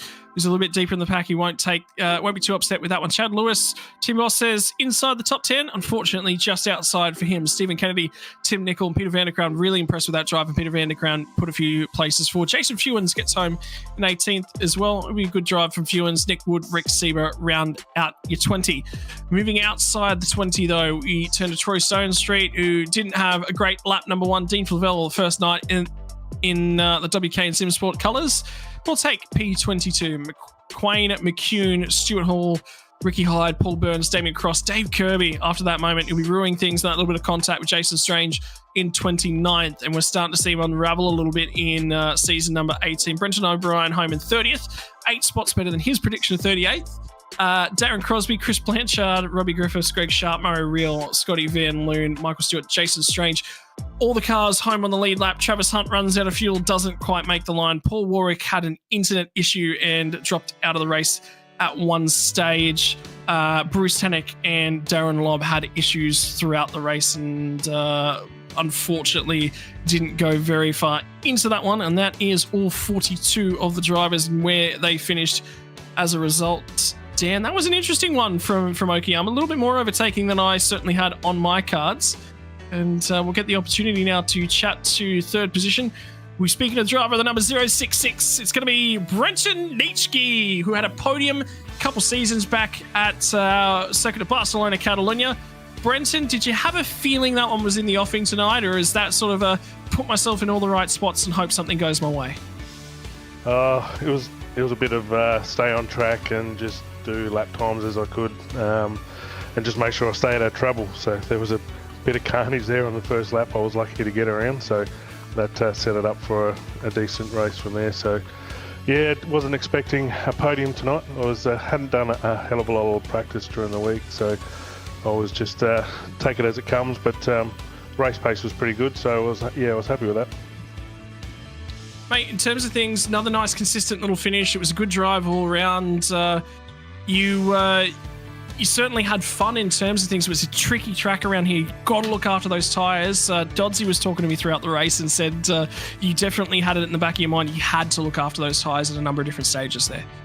Yeah, 100%. My main aim was, as I said, just do the lap time and do it cleanly and not push too hard on those tyres, because I know you get towards the end of the stint there and your tyres go off pretty quick. And unfortunately for Jeff, we're having a good battle there, and I think he succumbed to the tyres with about 2 to 3 laps left there, and they gave way at the hairpin and managed to get around the outside of him. So unlucky for him, because he pretty much had it in the bag, but I think his tyres went off, and yeah, so I was pretty much saving mine the whole time. So just sitting behind him and hoping for something like that to happen, and it did. So I took advantage, and lucky enough it was for a podium. Mate, in terms of things, they say humans, they hunt things by just outrunning them, sitting there, just being a demon constantly. It's the stamina sort of thing. You've really got to work the drivers over here. That's part and parcel of the track, mate. Were you trying to harass him? Were you trying to fill that mirror as much as you could? Or were you just trying to stay attached to that rear bumper and wait? Yeah, no, I was trying to keep within half a second to a second. I wanted to be as close as I could without trying to, brake hard if he broke early or whatnot to rule my tyres. But yeah, definitely wanted to stay right in his mirrors just to keep the pressure on, knowing that I was right behind him. He had to keep pushing, otherwise I'd take the opportunity. So yeah, the main aim was stay right behind him so he would keep pushing and wear his tyres out. And luckily enough, it come to fruition. So yeah, it was good. Good race for myself.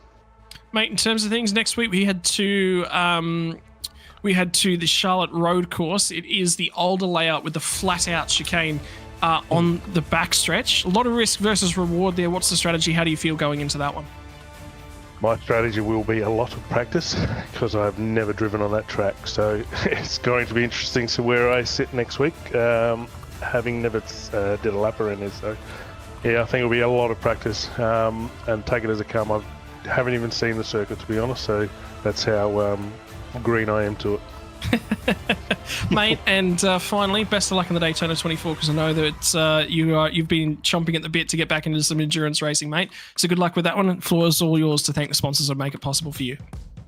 Yes, thank you very much. Yeah, thanks to Juiced Energy, RaceKraft Simulations, Pet Dog Company for their support. Mate, congratulations on another podium within the V8 Veterans. I know that one will go right up there on the highlights list, and we'll see you out next week, brother. Cheers. Thanks very much, guys. Have a good one. Thanks for your work. I believe, Dan Yeaman, you've got our second place finisher, Ken Ladder, on standby, brother, and I'll throw it over to you to have a chat to Ken. Well, thank you very much for that there. And yeah, good to have you back in the box, Ken. Solid race tonight, once again, as we've been seeing from you so far this season. Unfortunately, just not able to catch Blake in the closing laps there. We were wondering at one point with the second stop, were you conservative on fuel, or was Blake more aggressive on fuel? So that's something we'll have to find out from him when I hand back to Scott after this. I'm not 100% sure, but I think he was saving fuel in the beginning and the middle part of that stint. So when we went in for the pit stop, he was able to jump by a fair bit, actually. I think I only made one mistake in the second stint when I was in front of Jeff, and a little wide on the last corner. But apart from that, I thought I drove the race pretty solid. I mean, 100% credit to you all the way through tonight. Don't think I saw you put a foot wrong. I think just a case of, maybe some more aggressive strategy, as you said, from Blake, helping him get the edge right at the end of the race there. You certainly were closing up, though, on the last couple of laps, it seems, by a couple of tenths here and there, and that may have, maybe another lap or two, perhaps, Had it gone that way, perhaps you might have been there to have a crack at the win again. Yeah, that would have been nice, but yeah, unfortunately the race isn't long enough. But I'm happy you're second, and well done to him. He played it well tonight, very well. Well, indeed, it's been a good start for you here for Fishy Motorsports, having joined the team just before the start of this V8 Vet season. And 3 rounds down, still 7 though to go, and we get back into the weekly racing action. Heading off to Charlotte next week, and the 2018 version of the Roval meeting. There's a very fast chicane to negotiate on that back straight. What will practice look like for you in the week coming up? Geez, probably just the same as normal. Do a little bit of hot lapping and just try and get some stint runs in to get some consistency with the track. And then hopefully the boys will jump in and we can do a bit of battling and sort of runs with each other as well to make all of us stronger. Indeed, that is sounds like a good prep plan if you can get both ends of the puzzle there locked and ready to go. Well, before we let you go, Ken, floor is yours. Who do you want to thank for P2 here tonight? Oh, well done to the winner, Delaney and Nitschke.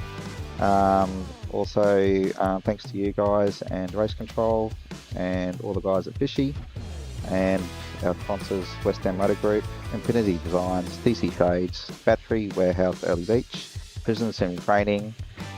I think that's about it. Thanks, guys. Well, there we are. P2 for Ken Latta here tonight at Okayama.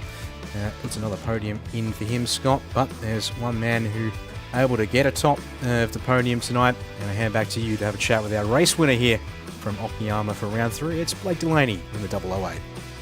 Mate, that was an impressive drive. Obviously difficult when you start off of the third row of the grid. You sort of got a few drivers ahead of you to get through. It's just about getting through those first few laps, setting yourself in for the long run. But you just seem supreme on those tyres there tonight, Blake. Talk us a little bit through the race strategy, the preset. Obviously, there's always fuel saving when you're concerned, but tyres were just so key tonight. Yeah, I don't think I saved enough fuel at the start. I mean, I didn't really save a great deal, but tried to save a little bit behind the boys. Didn't get the greatest of starts like I've been known for lately, which is pretty frustrating.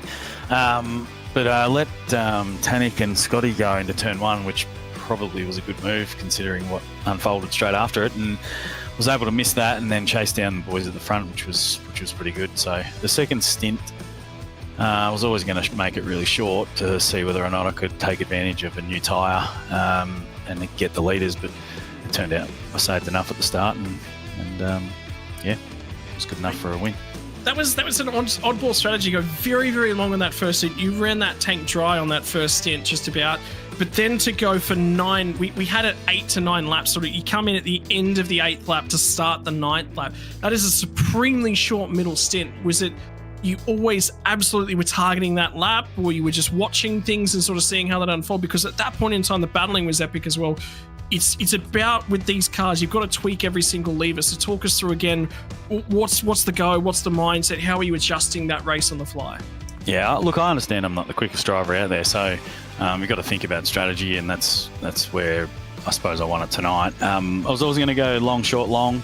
If you go long, short, straight after it, you get the advantage of effectively 2 sets of brand new tyres for, 9, 10, 11 laps. And that's where I was able to sort of make some time up. I think I came out of the pits about 4 seconds ahead of Kenny, and just needed to manage the tyre to come home. I probably knew he wasn't going to send it and be stupid at the end, considering he's a teammate. So we were all over that. But yeah, car was good. Always going to do that strategy. It gives you an ability to take probably 3 or 4 laps out of time out of other drivers on the track if you go with a little bit of an earlier stop. In terms of things, the strategy last season, you looked as if you wanted to do we're just going to throw as much fuel in this tank as possible at the early possible mark, and that never really worked out for you. This season, it's come out, it's been a different playbook. You've been going, okay, well, we just can't, we can't go fill the thing up, hope the safety car falls our way. You've actually had to be a lot more dynamic in terms of the strategy. You're enjoying the thought process that goes in behind it. You're thinking more as a driver. You've got a lot more to do inside the cockpit than just point and shoot this thing. Oh, 100%. I love the strategy in the car. Last year, I just had a shocker. I completed about 5 or 6 races I don't reckon I placed well in any of them. Just had horrible luck and or stupid moves on my part. But at the end of the day, mate, I'm loving racing with these guys. There's a lot of people in here that are incredibly respectful drivers. There's obviously a couple that left a little bit to be desired, but it is really a lot of fun playing a bit of strategy. Definitely, if it was just a straight out attack for the 2 stops, 10 laps each time, 30-lap race, I would have struggled a little bit. There's probably a few quicker guys here, but the strategy always brings me in, so happy with that. Mate, you say that, but you set the fastest lap of the race, to be perfectly honest with you. So you're sitting there going, oh, yeah, but they're probably saving a little bit. So take from that what you will. But fastest lap of the race certainly says otherwise, mate. Next week we head to Charlotte, but it's not the Charlotte road course that's in operation as it currently stands. It's the older, faster Daytona-style bus stop, shall we say. In the middle of the circuit, it's going to be a little bit of risk management at Daytona. Curb hopping is important, but it's a very up down sort of track as well. It's tricky to get around that Charlotte road course well in a V8 supercar. Yeah, it should be a bit of fun. Maybe a bit of carnage, mate. What do you reckon, Dan? What do you reckon, Scotty? We might end up being a bit of carnage there, and might flip it up around or flip it around a bit. See a different winner, or see something a little bit strange. Mate, all of a sudden, I've got the playbook out and I'm writing down lap 2 pit stop, and everyone who comes in and chokes off that stop might actually wind themselves up winning the race, mate. In terms of things, Blake, always a pleasure to chat to you, mate. Floor's yours to thank everyone that makes it possible for Fishy. Yeah, obviously I'd like to thank the boys. And look, tonight there was some incredibly respectful driving. Matt Vanderkrant didn't need to leave me enough room. Jeff Thomas, the same thing. Both of them, I probably threw it up a little bit unwillingly, and they gave me a bit of room. Brenton was fantastic as well. So thanks to the boys, and certainly for the Vets guys with the cleanliness of the driving's pretty cool. No safety cars tonight, so awesome stuff. But to our boys, West End Motor Group, Infinity Designs, DC Shades, Battery Warehouse, Early Beach, Precision Sim Training, and we're always racing for Eddie. And a new sponsor that jumped on this year, Whittaker Electrical, for your electrical needs. Oh, that's awesome. I've heard the Whittaker Electrical boys and sponsoring a bunch of other teams on the oval side of things in the past. It's good to see them come on board and whatnot. Yep. And can you tell Dave, I'm exceptionally disappointed. I just found out he does blinds and shades. I thought for this entire time he was a sunglasses salesman. Oh, he could be anything. Well, DC could be a shoe company, could be a shade company, could be a glasses company. You never know with David Cohen. Tell him he's got to go into business selling sunglasses. I'll be his first customer. Yeah, I think he's fair and square in shades and blinds. So if you need shades and blinds, he's the man. Thanks very much for your time as usual, Blake Delaney. Have a great night, mate. Pleasure to chat with you. Thanks, Scotty. Appreciate it. Have a good night, boys. All right, that's just about going to wrap us up here from the V8 Veterans on your Thursday night. This week it has been the V8 Vets from Okayama in what has been a rookie circuit on iRacing for a fairly long time. We walk straight into another one next week. There was one final thing I did actually want to say at the top of the stream, but I will reference it now. Somebody within the V8 Veterans community reached out to me prior to Christmas and said, look, Scotty, you talked about me during one of the races and you said a couple, not necessarily, you talked about my racing in a particular way, and I wasn't necessarily very happy about that. You actually misidentified me as a driver. The driver in question, he raised it with me very, very respectfully, and I actually respect him for coming to me in that method. But there's one thing that I do want to talk to the V8 Veterans community. It's anyone who's actually a fan of sim racing right across the world. We are here and we are paid to have an opinion. It is one of the biggest and most important things that we can do as an entertainer. If we don't have opinions, we're as bland as the next guy that works along. I can be very quickly walked in and the next guy that walks in can replace me and you guys won't know the difference. We don't do things because we hate you guys as drivers. You put on an amazing show, and none of the stuff that we ever say, we say, I think, Dan, and you'll agree with this, we say things because we want people to improve as drivers, we want people to improve as people. We call things out that we just simply say, oh, maybe necessarily that wasn't on. But it's about respect as well. Make sure that when you take our comments in as a part of this, anything that we do within the SimSpeed network, anything that we do as a part of sim racing, we're saying things because we love the community. We want the best for the community, want the best for everything around. but we still need to have an opinion, or we're not going to be very entertaining at the end of the day. We love everything that every one of you guys out there do and say, but always remember to take things, step back a little bit, and make sure that you take it all within your stride. I enjoy working with the V8 Veterans community. It's a pleasure to do so, and I look forward to doing it into the future. Dan, was there anything you wanted to add to that? Just about summed it up quite nicely. I think that does sum it up pretty well, yeah. I mean, 100%. Whilst I'm not commentating as much as I did in 2022 when I was a SimSpeed commentator, these days I'm more a SimSpeed producer. Without a doubt, yeah, you have to be able to give an opinion on when something happens on track, because as you said, otherwise it is bland and no one wants to watch completely politically correct commentary, in many respects, I'd say. So, while certainly we're not out there or not out here to lay into someone, we are certainly going to have a negative opinion if there's an incident where someone is majorly appears at fault, from what we can see at least. Obviously, there may be situations where we don't have the correct information based on replay angles and such, and maybe we come to the wrong conclusions. If that is the case, then yes, we do perhaps owe drivers an apology there, but certainly we've got to try and tell everyone what we're seeing and give it the energy, because otherwise everyone watching at home can just watch what we're also watching at the same time and just come to their own conclusions. Otherwise, I think I heard it from John Hindor when he was talking about something recently. It might have even been the VCO Simi Awards. When he's doing radio commentary, he reckons that's when it's easy for him, because it's just his voice. That's what everyone's got to go off of. When he's got a TV broadcast to do and everyone's got the pictures, that is another level of complexity and challenge that we all have to rise to the occasion to as commentators here. Yeah, but it's also, for every story, I think the best way to put it is probably, for every story that has a hero, there must be a villain. And sometimes you're going to be painted as the villain. Take it in your stride. Enjoy it. There's Denny Hamlin certainly revels in it in terms of NASCAR in the States, and he's made a real thing of it, you know, and there's sometimes you have to be the villain and it can really work for you. It's just something I just wanted to say personally as a thank you to the vets communities. I enjoy certainly comment on our broadcast, comment on what you think about it. I love chatting to the driver who brought something up to me, and yeah, just wanted to raise it to everyone.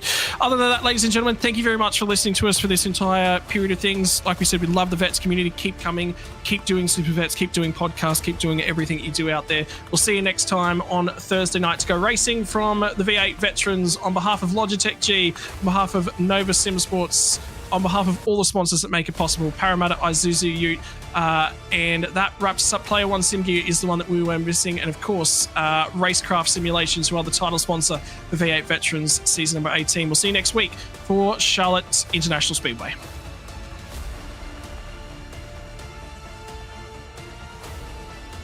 Racing isn't easy, but experiencing it is. iRacing puts you in the driver's seat with the industry's leading sim racing game. Drive on laser scan replicas of the greatest racing circuits from around the world. Go head to head against other drivers chosen by skill-based matchmaking to ensure competitive racing at every level. Compete across all your favorite series. In officially licensed cars, engineered to deliver the most accurate driving experience possible.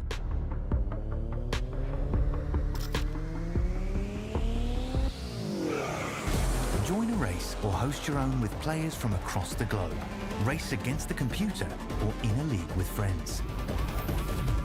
Feel the thrill behind the wheel. Visit iRacing.com.